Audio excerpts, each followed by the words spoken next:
সার্জিস আলমের ১০০ গাড়ি নিয়ে নির্বাচনী এলাকায় মহড়া দেওয়ার ব্যাখ্যা চেয়ে ফেসবুকে পোস্ট করেন ডাক্তার তাসনিম জারা। তিনি লেখেন, আমি এই চিঠিটি লিখছি আমাদের দলের একজন রাজনৈতিক কর্মী হিসেবে, দলের নীতিগত অবস্থান ও স্বচ্ছতা প্রশ্ন থেকে। সম্প্রতি তোমার নিজ এলাকায় শতাধিক গাড়ির একটি বহর নিয়ে প্রবেশ করায় জনগণের মনে যৌক্তিকভাবে কিছু প্রশ্ন তৈরি হয়েছে।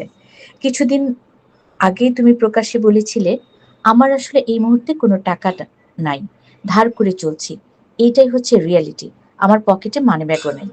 তোমার এই সাদাসিধে জীবনযাত্রার কথা আমাদেরকে অভিভূত করেছিল এবং জনগণের কাছে আমাদের সংগ্রামকে আরো গ্রহণযোগ্য করেছে।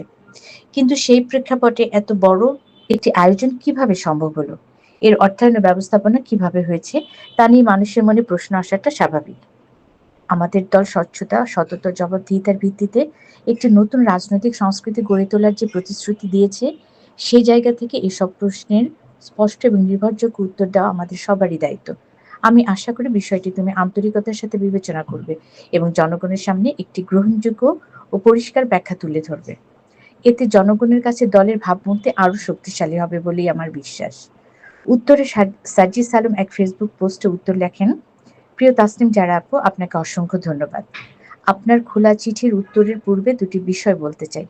প্রথমত, আমাদের চিন্তা চেতনা ধ্যান ধারণা থেকে সবার আগে যে বিষয়টি বাদ দিতে হবে সেটি হচ্ছে, একজন নতুন করে জাতীয় রাজনীতিতে এসেছে মানেই তার পরিবার সহায় সম্বলহীন, অসহায়, নিঃস্ব না।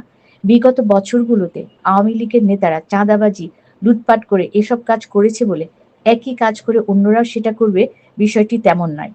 আমার এই মুহূর্তে কয়েক লক্ষ টাকা খরচ করার সামর্থ্য নেই মানে এই নয় যে আমার পরিবার, আত্মীয় স্বজনের সেই সামর্থ্য নেই। দ্বিতীয়ত, কতিপয়